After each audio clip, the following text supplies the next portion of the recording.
This is SoundNotion, the weekly podcast for new music and music news. I'm David McDonald. I'm Nate Blyton. And I'm Sam Merciers. And this morning, we have some breaking news. And when I say breaking, I mean it happened earlier in the week, but that's as breaking as we get on a weekly show. Welcome to the show. We're going to talk about the new NEA chair. We're going to talk about this amazing new pilot on Amazon. And what else do we have up? We're going to talk about selling music. If you are a composer and you are selling your scores online, then there is a column on New Music Box that you should read and either agree with or get angry at. We'll tell you what we think in a moment. But we're going to start with the new NEA chair appointment. President Obama announced this week that he is planning to nominate Jane Chu to be the new chair of the National Endowment for the Arts. Now, this is interesting because Jane Chu has been very successful with opera and classical music at the Kauffman Center for the Performing Arts in Kansas City, Missouri. She built this amazing opera house, the Kauffman Center, in Kansas City, where she's currently working. I've never been there, but I'm from Missouri. I have a bunch of friends that live in Kansas City who tell me that it is gorgeous. And I know I've read also Alex Ross, among other people, national press have gone there and said that it's wonderful. So it's a great hall, and she's doing really interesting things. It's cool for classical music because the NEA chair is going to be a classical music person, which is pretty exciting. I don't know if you guys have any thoughts on this. It hasn't, as far as I know, I've been trying to see if the nomination has been actually made yet. Right now, the announcement was that there is a plan to nominate Jane Chu, which seems weird. It seems like nomination is just saying something, and that announcing that you're nominating someone shouldn't really be a distinct thing from nominating them. But I suppose it's a little bit more formal than just saying that. We'll see if she can get approved by the Senate. That'll be interesting. I'm not sure anybody can get approved for anything in Congress. It might happen by, the end of the Obama administration, maybe. Yeah. It'll be interesting to see what the talking heads come up with for why she's a communist who's destroying our country and shouldn't be approved. Well, she's an elitist communist, fascist, socialist who's destroying the country because she's got a bunch of clever books on her bookshelf. Right, and with European talking. Right, she does that Euro talking thing with the opera, and regular folk get their entertainment from Entertainment Tonight, 60 Minutes, and no, they don't do 60 Minutes. Mostly American Idol. And Survivor and The Biggest Loser. And that's why, if we're going to have a music person head up the NEA, we should at least have a musician of the people, Right. I don't know. Just throwing names out, Kelly Clarkson, I think could be a good one. Springsteen, I think. If there is a musician that is of the people, Springsteen, right? Don't get much more American. So we'll be following this, obviously, as it unfolds. Hopefully, the actual nomination will take place soon, and we'll actually get to see what happens in confirmation hearings. I don't understand how anybody could argue that an individual chair of the NEA is better or worse than any other chair of the NEA from the congressional perspective, right? I mean, they're going to advocate for the arts regardless of who they are. And if you don't want funding for the arts, it doesn't really matter who the chair is if you're trying to eliminate their position, right? Yeah. Well, it'll depend on whether or not and it's much more difficult for someone who is a classical music person to have something in their past that ludicrous GOP lawmakers could come up with as a reason why that person shouldn't. Right. She's not going to have put on an exhibition of Andre Serrano or something that is like that. She's she puts on Carmen, and she does new music things too. She didn't curate a show that had Piss Christ in it or anything like that. Right. So you're absolutely right, and maybe that's a reason that an Obama administration might go for somebody like that. That is that it is, at least on the surface, more of a benign nomination. But we will certainly be following that story and seeing what's going on. One thing that she might put on, well, I guess this isn't something she would put on in the NEA chair. I get the NEA chair and the Kennedy Center president mixed up because I'm a dummy and live in Florida where we don't have either of those. But Brokeback Mountain, the new Charles Warren opera, is now available for streaming on Medici TV. We should get somebody from Medici TV on the show sometime. No joke. But Charles Warren, Pulitzer Prize-winning composer, has now premiered an opera based on the Brokeback Mountain story, based on that same short story that was the impetus for the film that won all the Oscars a few years ago. You can stream it for free for the next couple of months on Medici.tv. We'll have a link to that. It's free. I think you need an account to watch the whole thing. I think it'll bounce you after a few minutes if you're not logged in, but you can log in for free, and they won't bother you too much if you filter your email correctly. So it's a very cool opera. I watched the first few scenes of it. I haven't had the chance to watch the whole thing. It's about 2 hours long, and it still sounds like Charles Warren, which is really interesting juxtaposition of the popularity of the original story and the film based on it, and then it's not, I wouldn't describe it as accessible. It's very beautiful and it's very, very beautifully performed, but it's certainly not like Silent Night, the Kevin Puts opera that won the Pulitzer a couple of years ago. It's a very different kind of opera, but it's very good. The filming is really interesting. I don't know if you guys had a chance to check it out. I've watched like the first couple of minutes of it. Is all. It's very cool. It'll be interesting to see what happens where you get people. You're going to have all kinds of stakeholders involved and interested in seeing this just because of the content, the material upon which it's based. And it'll be interesting to see if those people who A, might not care two hoots about opera normally, and B, don't care about new music, which this is definitely, who get drawn there because of the title, basically, and see how the music strikes them. Were you going to say something, Nate? No. I look forward to seeing how this is, too. Well, this digital distribution model is really interesting, and I'm a big fan of the things that Medici is doing. They do a lot of the things that I wish we could afford to do as SoundNotion, streaming really high quality. I know, right? We just need a few $1 million of investment from somebody. Biggie. I mean, I'm sure there are a lot of investors and donors that are watching this show right now. So if you are, or even if you're going to buy that $1 billion worth of ramen on Amazon, if you could just do it through our little link on the SoundNotion page, that would be great. Yeah, subscribe to ramen noodles on Amazon.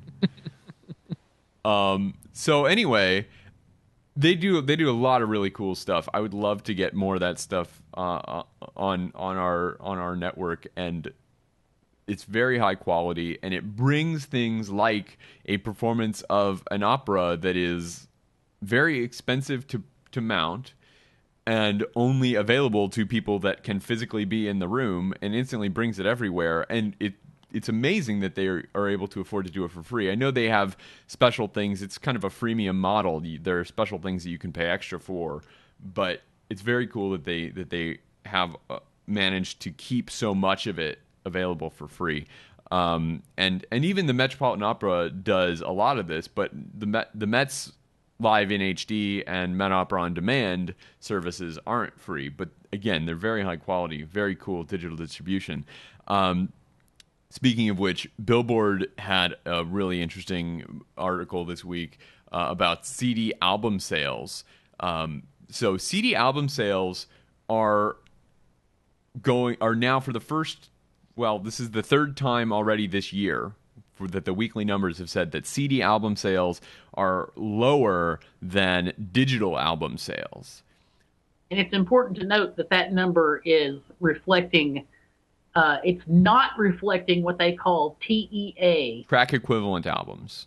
Yeah, so in other words, selling 10 individual tracks counting as an album.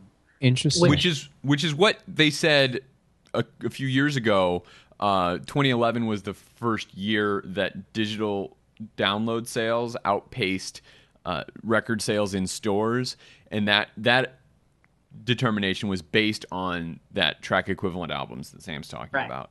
What we're talking about now is actual digital albums, people buying the playlist of an album on iTunes or wherever else you buy digital records, actually beating the physical version of the same thing, right? Because digital single sales are like through the roof. If you look at single sales over time, over the last 50 years, as soon as digital catches on, there's a huge spike, huge hockey stick at the end of that graph.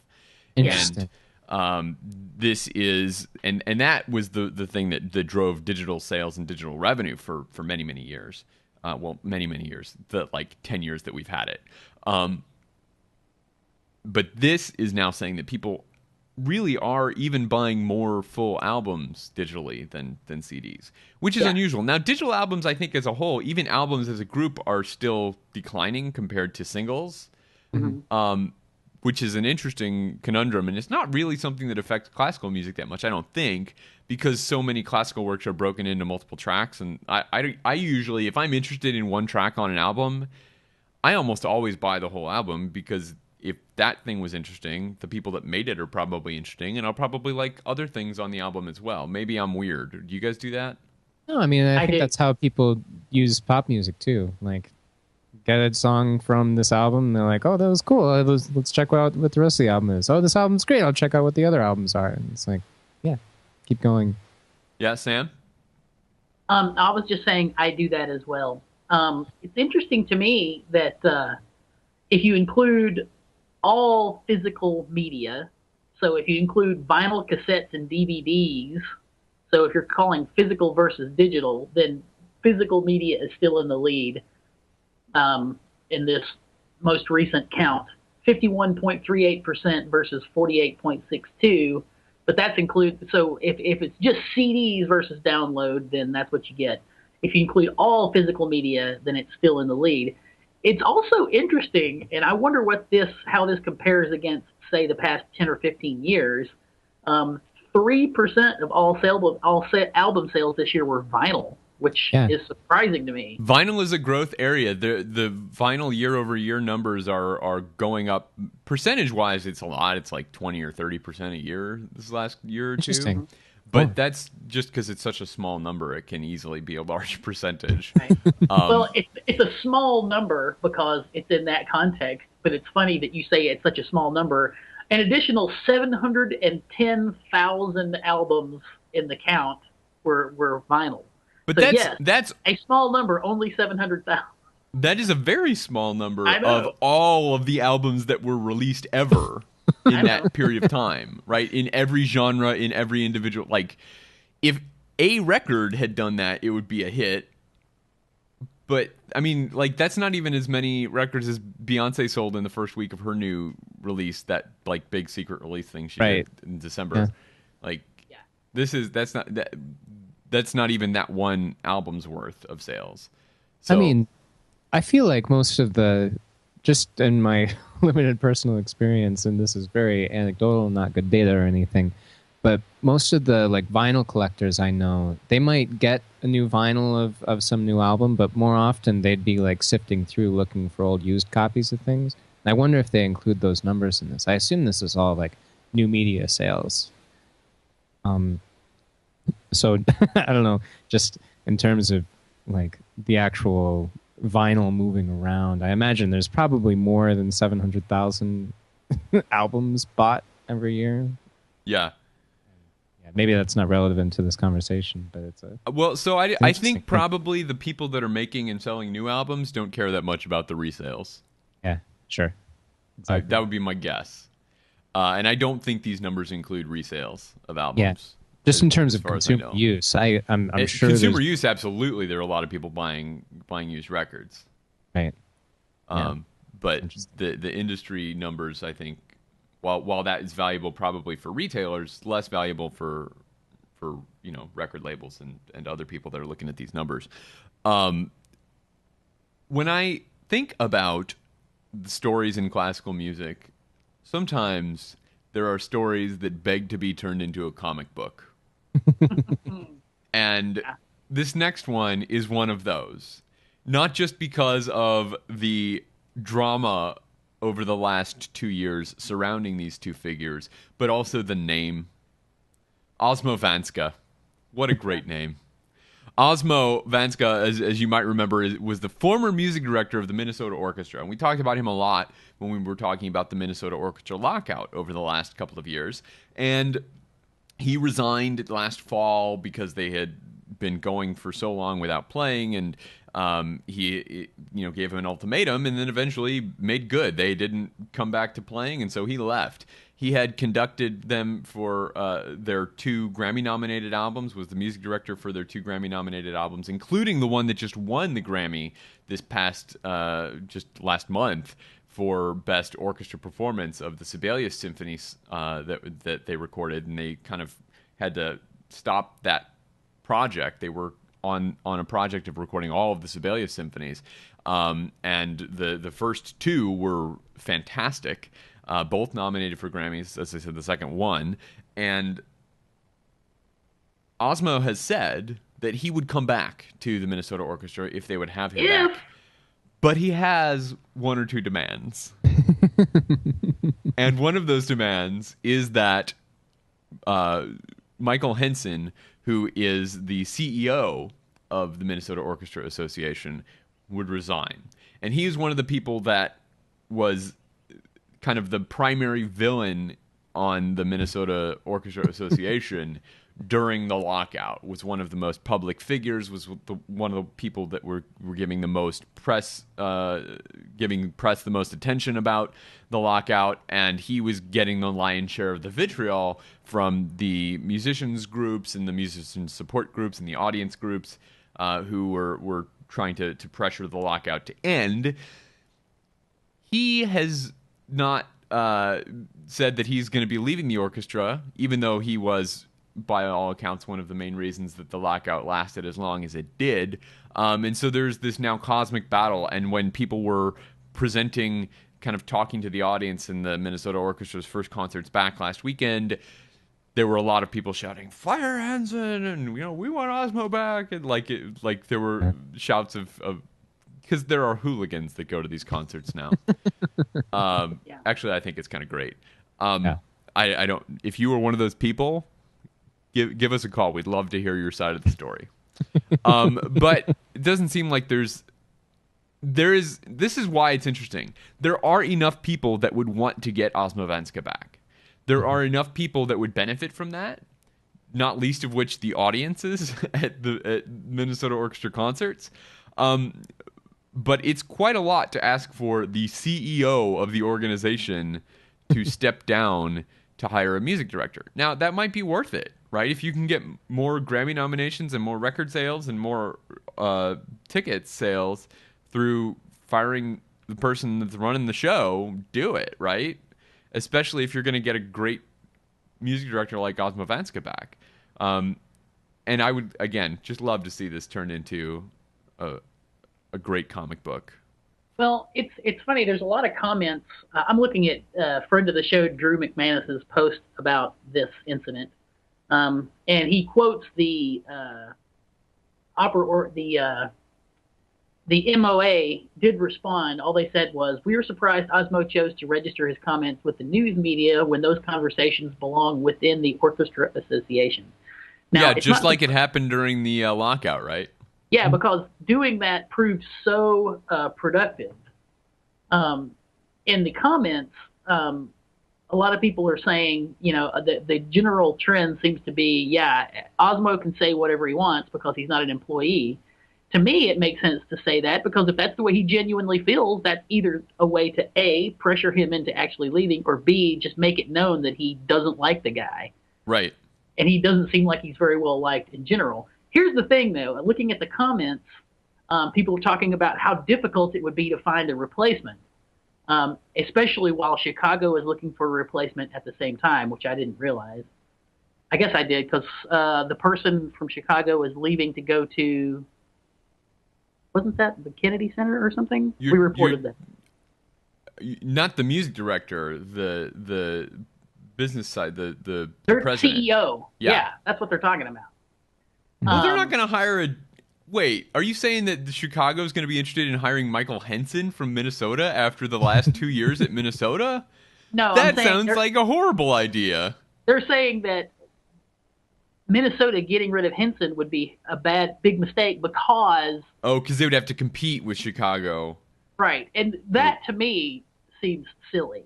No, I think that's perfectly reasonable. You don't want to have to compete with the Chicago Symphony Orchestra to hire an executive, because the executive is going to always get paid more and get more stuff from the Chicago Symphony than from the Minnesota Orchestra. Is the talent pool of people qualified for that job so small? Yes. Yes. The people that have the ability to do all of the business deals that have to get done to run a giant orchestra and are willing to do it for as little as giant orchestras can pay. Like, the people that are really good at that stuff can get jobs in the private sector getting paid a hell of a lot more or I should say private sector, the for-profit sector, getting paid a hell of a lot more.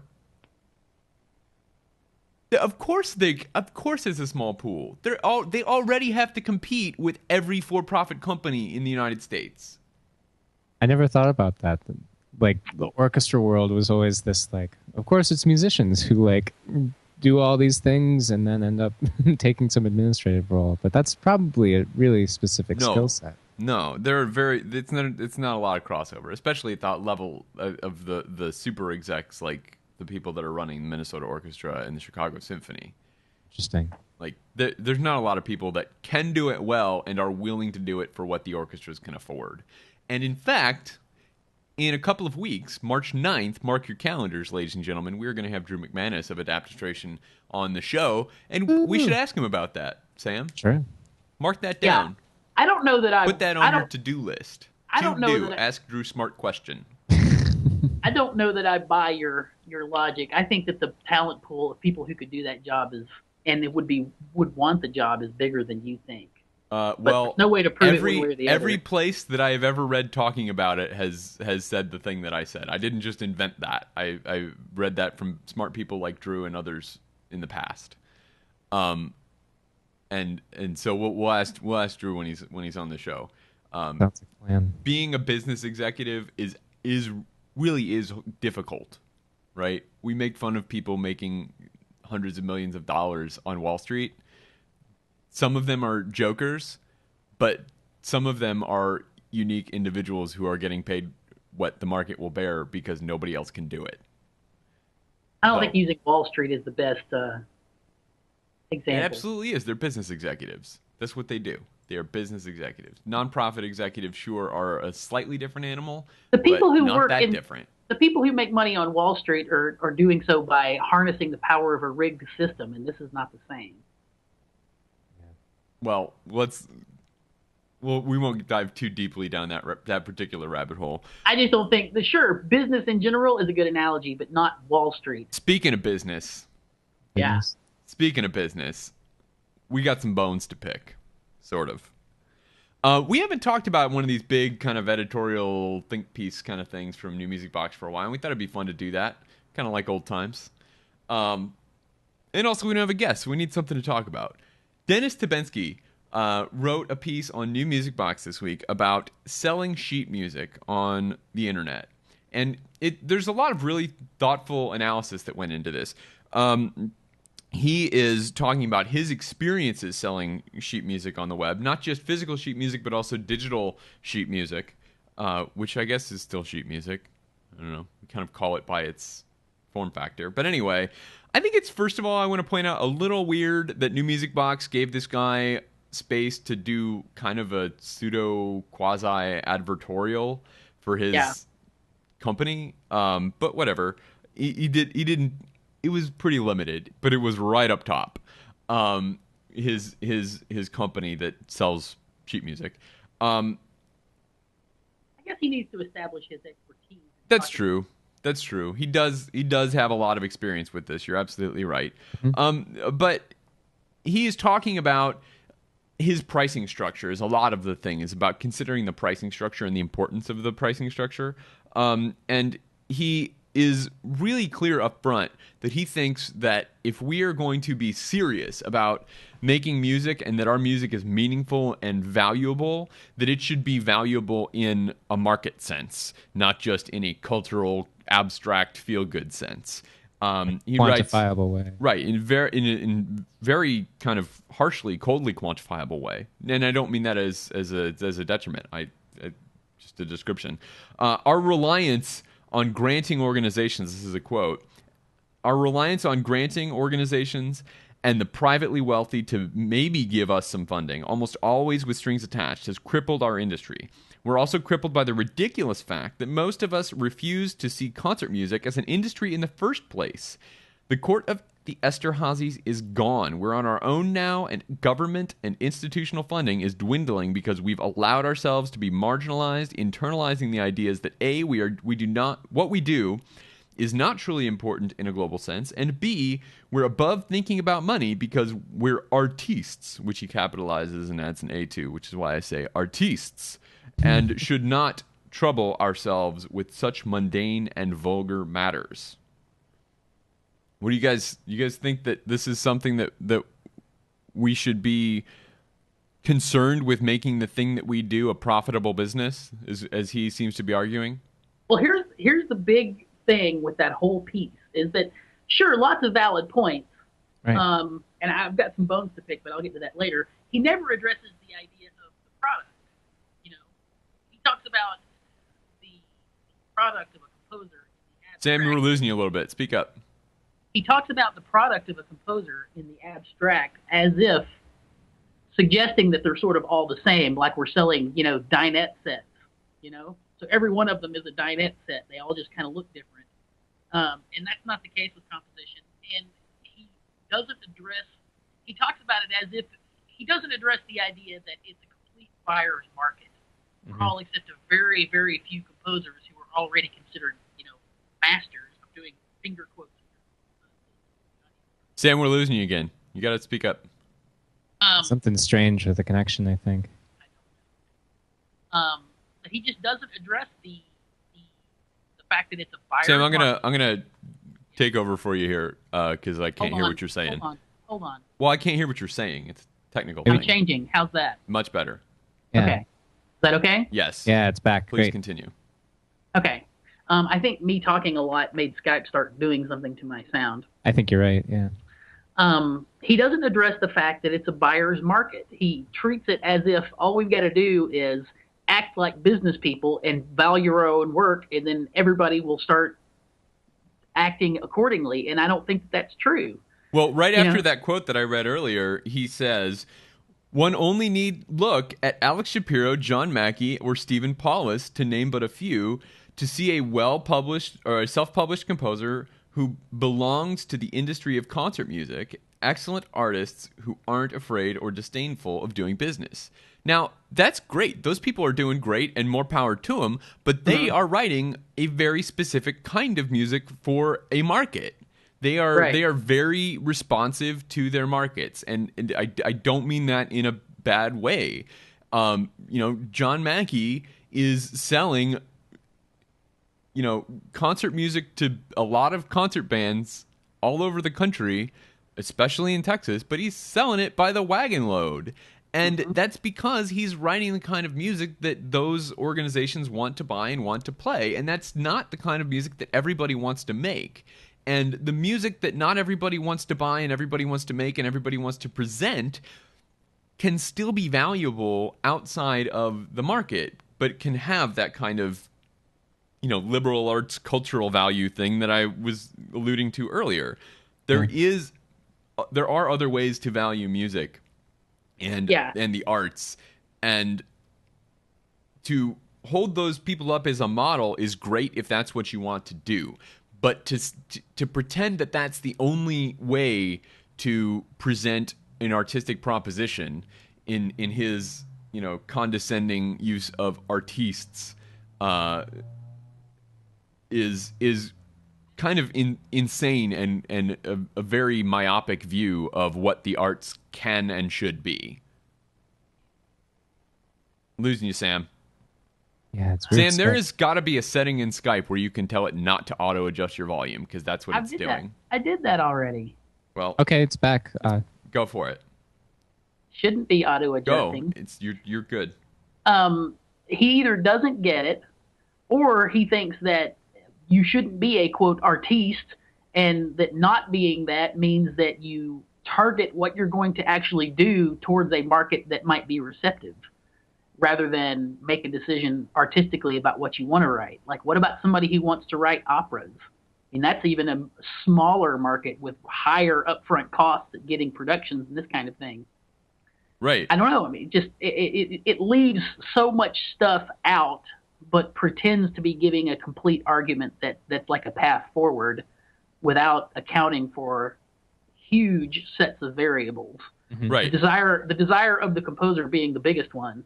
Now, I should say there's nothing wrong with trying to make money from your music, right? We're not saying that you should just give up on the idea that your music will be profitable, though I might kind of argue that you should give up on the idea that you're selling your sheet music is going to be your primary source of income, unless you're writing John Mackey music. Which, if you are, that is going to be your primary source of income. But if you're not, then not everybody can do that, right? Not everybody wants to. I don't want to do that with my music. I would love for people to value my music enough to buy it, but I don't expect them to. And I don't know if that's a failing of mine. I think Temensky would say that I don't value my music enough in that regard. And I think that's what he's saying with addressing people saying that they're not recognizing this as an industry in its own. And I'm definitely there with you because, for me, I literally have another job that I do with all my time, and I write when I can, and I try to have that be the art and not sell with it. But it's also like the composing and the music. It's in many ways that's the thing that I feel like I know most about and that I'm best at. And so for me to like connect that with my career and everything, that would be quite brilliant. And I know that we've had these conversations before, of that, like in an educational kind of context, it'd be lovely to have just a little bit more of this kind of talk in the curriculum as we went along. Absolutely. I feel like what we've been saying, that this article of Dennis Tabensky is really far in one direction on a specific track, but there are some quite nice points, and little nice pro tips mixed in with the pretty inflammatory kind of language. Yeah. Any attempt at describing the landscape that I would face as a composer was never addressed in my education until I was a doctoral student. Right. And the sort of idea that he mentions in the piece, where he's talking about the composer thinks of themselves as the artist deep in thought, working in isolation, who then gives out their masterpiece to people who really want to do it. You know, I don't think we do that either, though. I think in younger composers, it's changing because people are finally starting to get around to the idea of embracing the idea of entrepreneurship, and how to handle yourself in the world as it is becoming more and more integrated into curriculum, but it's still not there. And I think younger composers still have this sort of romantic idea of what it's like, and they should be having that in a way that's not discouraging, but they should be having that myth dispelled earlier rather than later, I think. Yeah, and I definitely came into school with that image of what a composer is and everything. And through my interaction with my lovely friends and my professors and stuff, learned more about what it is to be a composer in this world and everything. Yeah, as an example. Yeah. Oh, go ahead. I'm sorry, Nate. Keep going. Yeah. Well, I've got a composition student who says to me, I really like writing film music, and I really want to get into that. So am I serving that student better by saying, okay, let's work on that kind of music and trying to harness the passion that person has in that direction? Or do I serve them better by saying, okay, if you really want to be involved in that industry, you need to start, writing really melodically driven music, which is what I'm working on with this person, and B, you need to start learning how to use sample libraries and make electronically generated orchestral scores, because if you really, really want to be in that business, that's what you need to learn how to do. But that's sort of a daunting, I don't think that's romantic, that's not being a cool composer like I want to be kind of point of view. Right? And I think you're underselling the creativity involved in writing film scores, but no. I don't think it's not creative in any kind of intrinsic way. I mean, to that young student, when they say they want to write film music, and I say, well, if you really want to do that, you need to do this incredibly technical, hard to learn thing that's going to bog you down, But sure, you need to learn it. That's what I'm talking about. I do want to go ahead. And that's what I hear from what you're saying. And like as as a choice in education of whether you try to teach them how to really dig in and operate with the industry as it is right now, or if you teach them about being a musician as much as you can, such that maybe they would bring something new to the whole industry. And I think that's a thing about this article too. He points out a lot of really good ways to work with the models that exist. Yeah. And some really, really good tips for working with publishers and working with just simplifying and clarifying your structure, your pricing structure and everything. Yeah. But of course, so this is one really, really good model that he made, and that fits really well with what it is right now. And as we've on the show, especially, we've been talking so much about different kinds of entrepreneurship. This is one way to dig in with what is there. But people are doing all different kinds of things and having success. And if you are interested in self-publishing and selling your stuff online, you should absolutely do that. You absolutely should do that. There are a lot of ways that you can do it. There are things like his company. We've talked about Score Street before on the show, which is another option for self-publishing composers. But he's got a lot of good information in here. He talks about the importance of not trying to undercut the prices of distributors. If you're selling your music in sheets to people that are going to be reselling it, you can't be undercutting their prices direct from you. And his recommendation is to do a kind of value add where it's a signed score, you get a special edition of it or something like that. Or a special thing with it, whatever it is, something that is a slightly different product than what you give to the distributor, so that it is maybe more valuable and you don't have to worry about undercutting them. You can actually charge more and have a legitimate value add there. And he also talks about shipping costs and the importance of considering all of the costs associated with shipping, not just the postage or whatever UPS is going to charge you to get your thing from one place to another, but actually to consider, the packing materials, which are non-trivial in a lot of cases, and your time dealing with the people at the post office is valuable, and the stress that brings. So that's the handling part of shipping and handling, as Nate was saying earlier, is pretty important. And I want to be clear that I think is reasonable to say that there might be a connection between the monetary value that you place on your sheet music and the cultural value that is interpreted by others when they look at it. Right? If you buy a thing, you're going to think differently about that thing than if it was given to you for free. And I think there are a number of ways to think about, buying the thing. Just putting a price on the thing, even if that's not designed to recoup your expenses, that is enough, I think, to make it feel valuable to the person that bought it. And we did a little bit of an experiment a few years ago. Actually, both of you guys were involved in this. I think of it as a little bit of a controlled experiment. It's not a perfect experiment by any means, but in 2008. I attended the North American Saxophone Alliance Biennial Conference in Columbia, South Carolina, at the University of South Carolina. And I was having a tenor saxophone work premiered, and I brought 20 or 30 copies of the score that I just printed out, and they're really nice, large format copies of the score. And I gave them out to people there. And I had some great saxophonist friends that were at the conference, and they introduced me to a lot of their friends, and they said, here's a copy of this thing. And I was giving it out like you'd give out a business card at a conference. Instead of a business card, I had this ginormous 11 by 14 score that I was handing people. And a bunch of them thought it was cool. I don't know if any of them were ever going to do anything with it. But then 2 years later, we went to the next conference. And in that conference, Nate and Sam went with me, and we got a booth at the conference on the conference floor, and had a bunch of composers all chip in to buy a booth, and we all just printed our own scores, and they sent us down with boxes of these scores, and we put them out on the table and sold them for money. And with listening stations and everything. Yeah, we did it upright. We had the listening station set up. We were on it.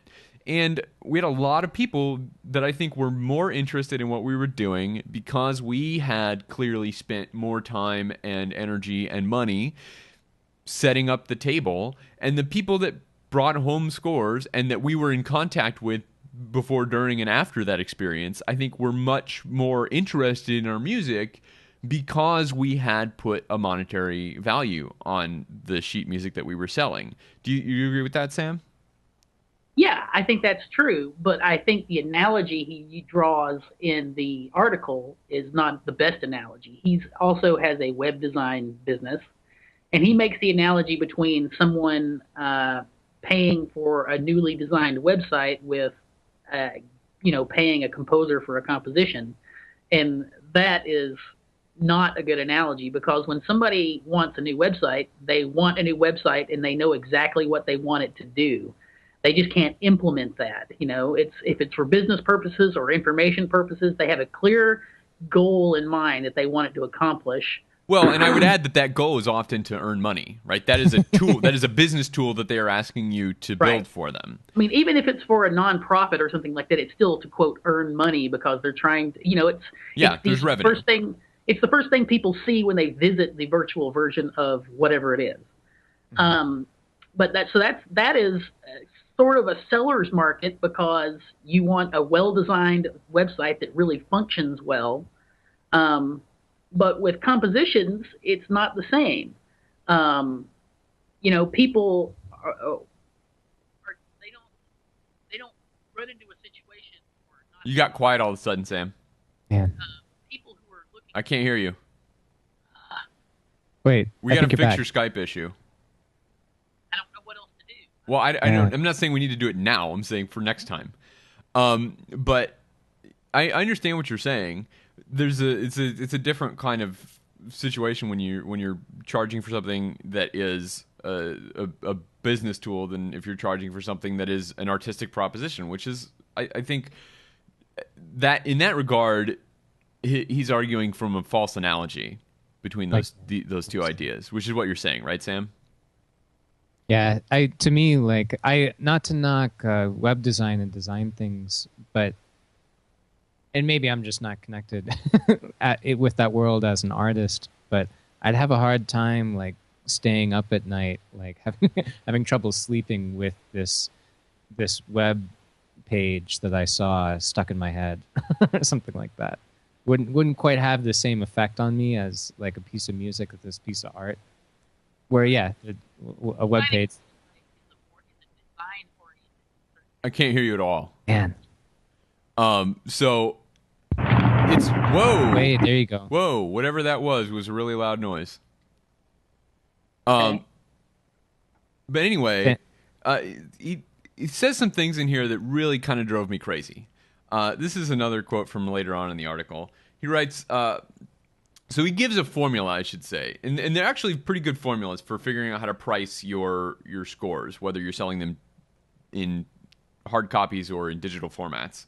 But he writes, what my formula does is to remove the consideration of how hard I worked on the composition of the piece or any subjective notions of the value of the music itself with objective, concrete numbers based on the real costs of paper and ink and staples.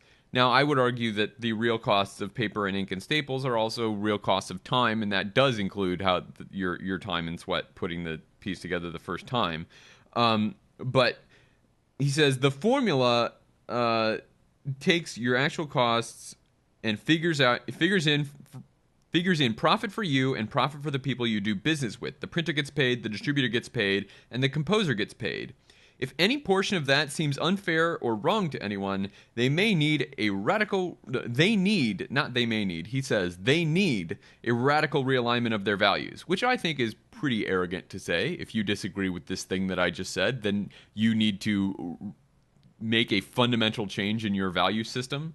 And it's not possible that I could be mistaken, or you could just have a different opinion about the value, how to value music than I do.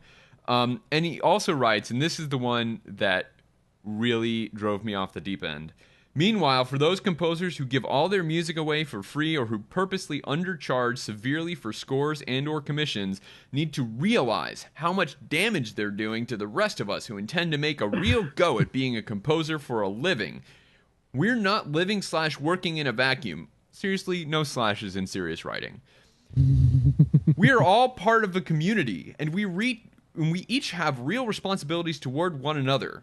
One of those responsibilities is to not damage another composer's livelihood. First of all, I have no responsibility to Dennis Tibensky or his livelihood. His livelihood is his own problem. And if what I'm doing is undercutting his ability to make a living, then he needs to change the way he's doing it. You know what? Amazon put a lot of local bookstores out of business. And that's sad for those local bookstores, and it's sad for people that like local bookstores. I am among them.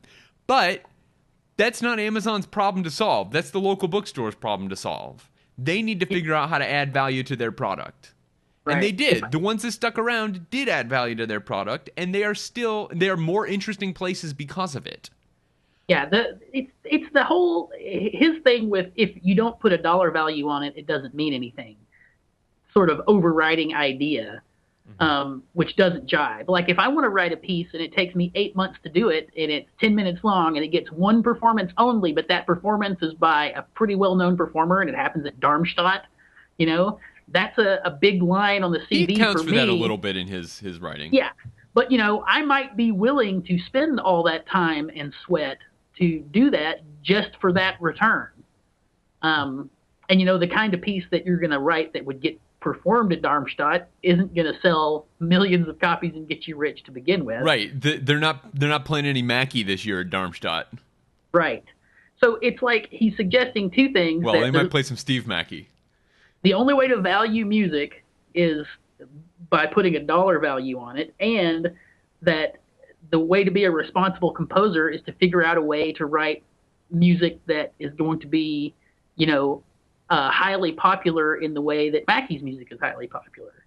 Find some market that really wants something and write that something. Right. And it really made me angry because the idea that I am hurting him in some way if I put a PDF of a score on my site for free, which I have done before and will probably do again, is insulting to me. And the idea that I have a business model that is different from his business model that connects with people in a different way and maybe is more successful, right?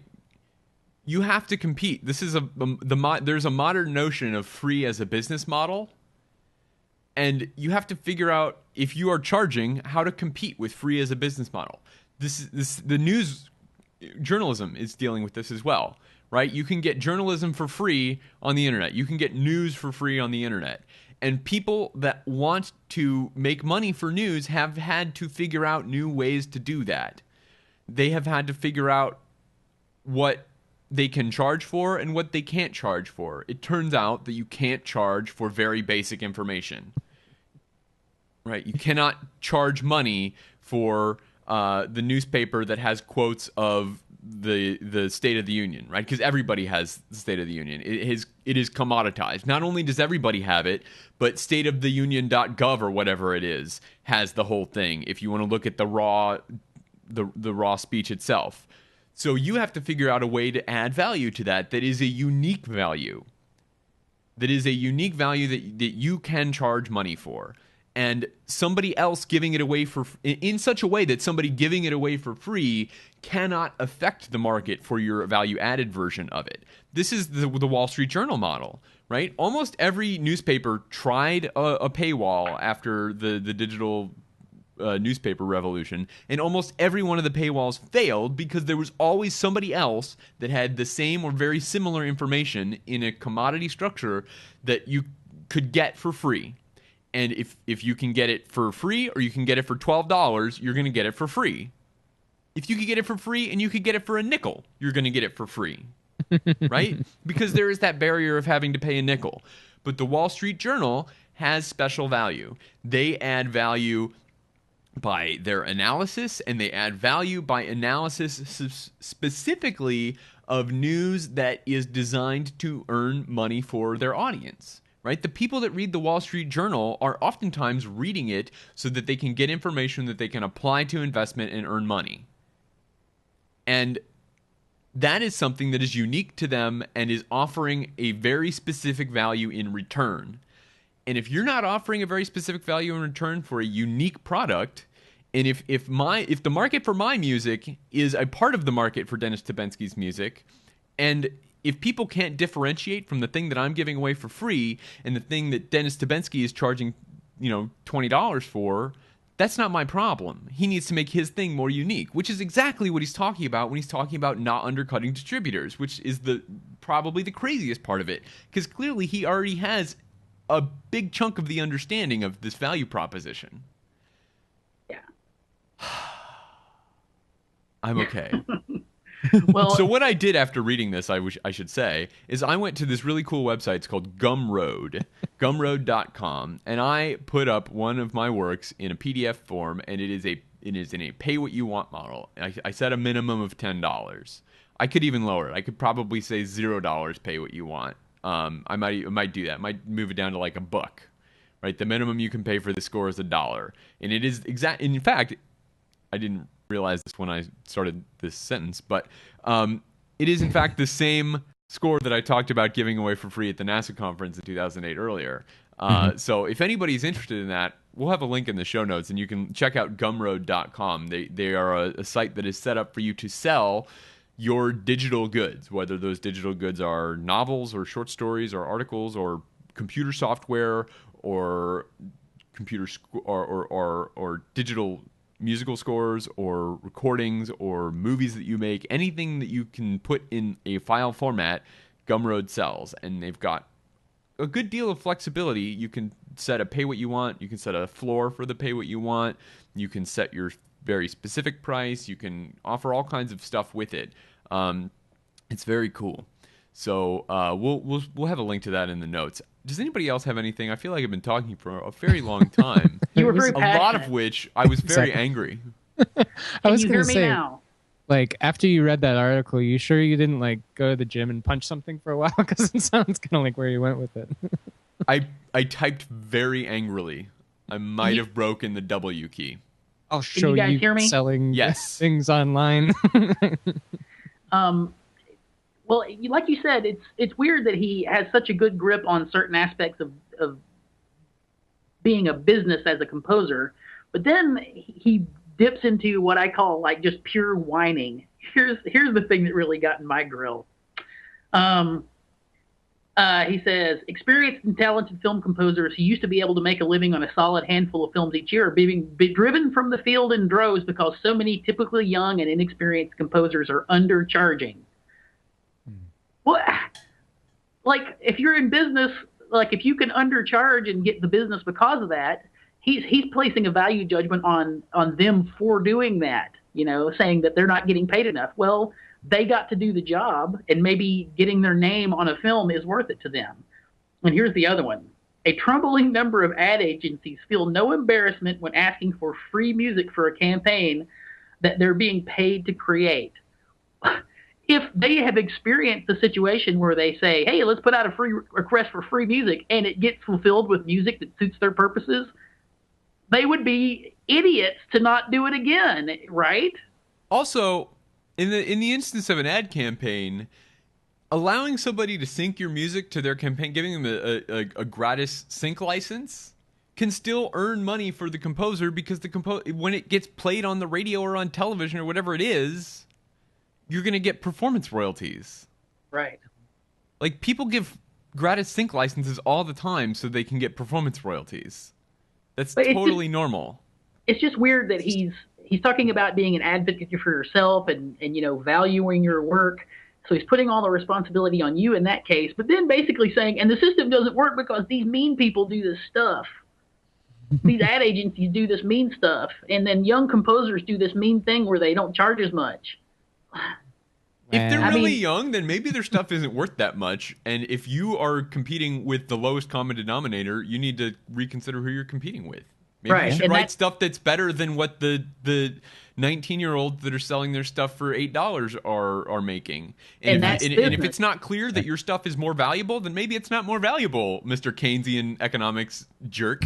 and that is business. I don't know what he says he's got all this business acumen, but then basically saying, and because business works the way business works, I think that's terrible. After talking about business for 870 words or whatever. Yeah. So I think we pretty much covered that. So we should try and get this guy on the show and really duke it out with him then. There you go. Okay. You know what might be a good way to calm Dave down after releasing all of that pent-up rage over this article? I'm ready to calm down, Sam. Tell me what I should do. You should check out the pilot episode of Mozart in the Jungle. Yes. It is our pick of the week. Indeed. It is our pick of the week. It is the newest original programming option from Amazon. Yeah. And we should say that this is just the pilot. Yeah. The other episodes have not been made yet. So this is something. Watch it. Go ahead. So watch it and tell other music people to watch it. And if you want, you can even fill out a survey about it once you've watched it to tell them how much you liked it and how much you would recommend it to other people. Or you could just actually recommend it to other people. I want to know what you guys actually thought about the show itself. I want to first clarify what's going on here with the structure. This is something Amazon's been doing. If you're an Amazon customer, you may be familiar with Amazon Prime. It's $80 a year. They do not, as far as I know, offer a monthly option, but it gives you 2 free day shipping on the things that Amazon sells themselves and a lot of other stuff too. And you also get, one of the benefits is that you get access to their streaming media, and a lot of their streaming media is very, very high quality. They've got a library that I think is comparable in a lot of ways to the library that Netflix and Hulu Plus have. Unlike Hulu Plus, they don't have advertisements. Though I think there was an ad at the beginning of these pilots. But what they've been doing, they just started this last year, is something they call Amazon Pilot Season. And they have solicited pilots from a few different projects, and they put the pilot episode up for people to watch. They did this last year for a few different things. There was one by The Onion that was kind of the Onion newsroom kind of thing. There was one that has John Goodman and some other people about, it's called Alpha House. It's about congressmen. There was one Republican congressman. It's kind of based on the idea of the family, if you're familiar with the family, the Republican congressmen that all live in the same house in D.C. And then there was one about tech startups, and 2 of them got picked up. The Republican congressman one, Alpha House, and the tech startup one called Betas both got picked up. And there's some children's shows that they made as well. So they did that. Those are out now. And they're releasing this. They're doing it again with some new pilots. They've got a big bunch of them, like probably 8 or 10 new pilots, and some of them are getting very good reviews. I've heard good things about The After. I haven't seen it yet, but Mozart in the Jungle is one of these. The pilot is up now. If it is successful, if a lot of people watch it and a lot of people like it, then it will be greenlit for a season or a partial season. I don't know how many they're gonna buy. I think they ordered 12 of the other series after they got greenlit. But it's very cool. It's based on a book of the same title, Mozart in the Jungle, and it is kind of a behind-the-scenes orchestra story. You meet a new kind of struggling classical musician, oboist, in New York City. She's from North Carolina, and she's kind of struggling to get by, teaching lessons and doing all these kind of freelance gigs, playing on Broadway shows and things like that. The Styx jukebox musical was hilarious. Mm-hmm. Did you guys get what was going on there with that jukebox musical? Oh yeah. The story of Odysseus, told in Styx songs, and they were doing "Come Sail Away." It was pretty good. Anyway, check it out; it's pretty good. And there's an orchestra conductor who's just retiring and being Malcolm McDowell. Malcolm McDowell, yes, brilliant. Yeah, so they Malcolm got some, McDowell. and Bernadette Peters is also in here. She plays like the CEO, or she plays some, She's office person board for the chair, orchestra. I think maybe. Yeah. I think she's the board chair, but she's an executive on the non-artistic side, and the new person is played by what is his name, Gael Garcia Bernal, and he is kind of His name is he's Bizarro Dudamel. His name is Gustavo. Is it really Gustavo? I thought it was Rodrigo. I'm looking at the IMDb entry for it, and it says Gustavo. I think it's maybe that's his first name and or his last name or something. I don't know. I Like, thought he his goes name by was his single name, was Rodrigo was his name. Anyway, he's totally Dudamel. He's like kind of this savant-like ear and trying to make everything hip and cool. And he has hair and doesn't wear the same penguin suit that we expect an old English conductor like Sir Malcolm McDowell to wear. And that's kind of his shtick. And he's, the person that's going to make the orchestra cool and hip again. And I don't know. I think it's very well acted. The fake playing, I think, is very good. The fake oboing is very, very convincing, right? Yeah.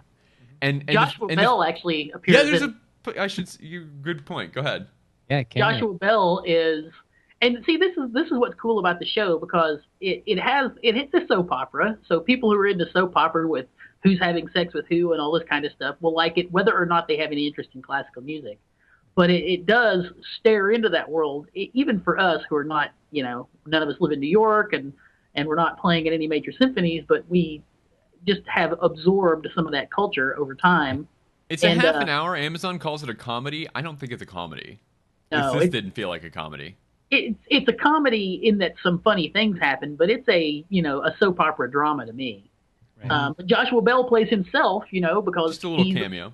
He's a soloist playing with an orchestra, the way Joshua Bell does, traveling all over the country, and one of the characters is standing off stage watching and is completely, agog because it's Joshua Bell, and that's the way things really go. It's interesting to me that this might actually get some people. I don't think it's going to happen in droves or anything, but it might interest some people in classical music because and I think it's pretty accurate. It portrays it as, a sort of an inbred, sex-filled, drug-filled, anything that you would associate with a bunch of artists being together with egos and backstabbing and sex and all that stuff. It's all there. You're losing it. We're losing you again, Sam. That stuff has always been in classical music, And so I think my input is becoming shorted out the way my output is becoming shorted out on my laptop. Okay. Like there's a three-way in the pilot episode, So there's an allusion to one. Right. There's an allusion to a three-way. And also it's pretty funny, actually. And it probably maybe it is a comedy. Like a woman that, I don't know if she's principal, is the cellist, is she the principal in the orchestra, the main orchestra? I don't know. Well, one of the cellists in this big prestigious orchestra, you'd imagine that person, makes somebody who doesn't know about the world might imagine that this person makes a lot of money and drives a Mercedes or whatever. No, she finishes her orchestra gig and runs across town to go play in the pit for this Come Sail Away thing, and that's even people who are, in the top of the section in a lot of big orchestras to make the money, still go and teach private lessons, and they go and they play in the pit for the Go Sail Away thing. And it just reminded me, the thing I thought was the cutest in the whole thing is the way the oboe player, I can't remember, I guess her name's Haley in the story, her teaching private lessons to her little nerdy oboe player students. Right. There's I mean, jokes in that. It's caricaturized a little bit, but that's pretty accurate, you know. Only a little bit, right. You have your, and it really plays up you're in your own little world that's separate from the student's parents thing. Can you turn down just a hair, your audio? I think You're you've in been tweaking it out. You're in your own little world with this student that's separate from their parents. And sort of the climax of the pilot episode is the oboe player finds out that there's an open audition for woodwinds because Gustavo, or maybe his name is Rodrigo or whatever, the new music firing director people. is firing people because, you know, he's cleaning house and blah, blah, blah. And she needs to go and do the audition that she just found out about. And, of course, she's hungover, which, you know, no classical musician ever goes and plays a gig with a hangover. So she's discussing this with her private student, and they're talking about how they will manipulate the mom to make the mom understand, you know. And while I say it is caricaturized some, you have these conversations with private students because it's just you and that, you know, 14-year-old or 12-year-old right. or 16-year-old or whatever. At least in that our room experience, if you're the person in college or just out of college, you're like closer to their age, so you're cool. Yeah. Yeah. No, and that's true. And you can play the instrument that they're interested in playing really well, which you're like a superhero, you know? Yeah. No, and I should say that while the fake playing is very good, my biggest criticism, the thing that took me out of it the most, was Rodrigo's fake conducting was and terrible. Malcolm McDowell was okay. Ugh. Like, it wasn't good, but it was, I think, like, that was like the lowest level of acceptableness. They need to give Rodrigo looked terrible.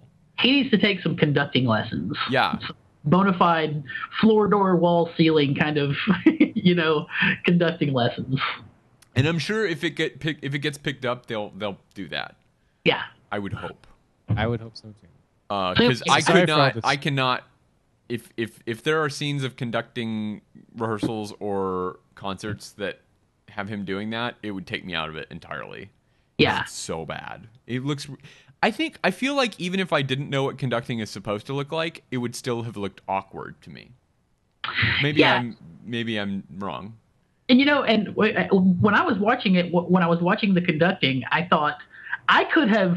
I mean, this is horrible to say, but I felt like I could have directed a better conducting scene than was in the show.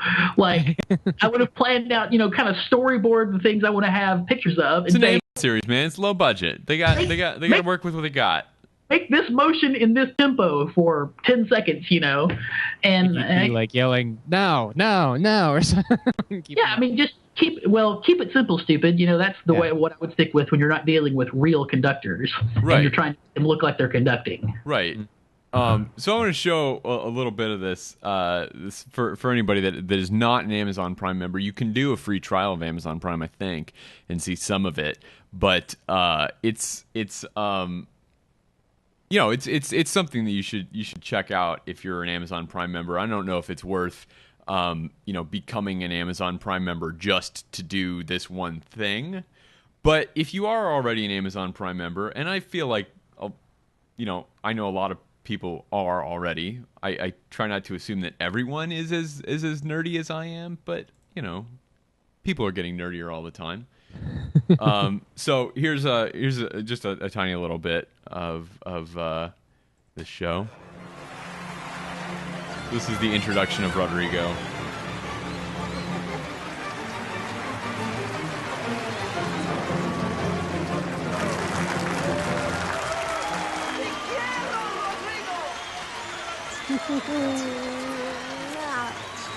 I love you. I love you. I love you.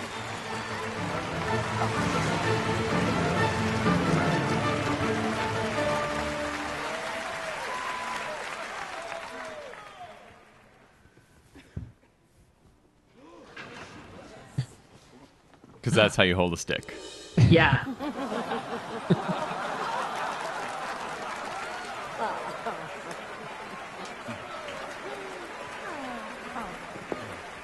I'm sorry. You know how it is. You know, love you. Does he also do children's parties? I think he's amazing.